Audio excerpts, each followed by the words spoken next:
Tiniyak ng Department of Human Settlements and Urban Development o DSUD na matatapos na ngayong taon ang lahat ng natitirang housing projects para sa mga survivors ng Super Typhoon Yolanda.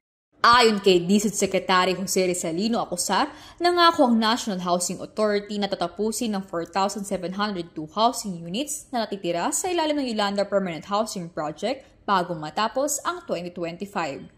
Sa ngayon, abot sa 52,000 na housing units na ang nakumpleto mula sa kabuuang pangangailangang higit 58,000 na housing units.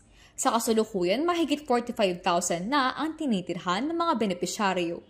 Ang mga housing units ay matatagpuan sa iba't ibang lugar sa Leyte tulad ng Cool Spring Residence, Riverside Community Residence, Mount Eagleville Subdivision, Coconut Grove Village, Dagami Townville, Pastranaville, Marabutville Sites 1 at 2 sa Samar at Culaba Housing Project sa Biliran. Sa ilalim ng direktiba ni Pangulong Ferdinand Marcos Jr., itinayo ang mga housing units gamit ang Disaster Resilient Housing Design upang matiyak ang kaligtasan ng bawat pamilya sa gitna ng matitinding kalamidad.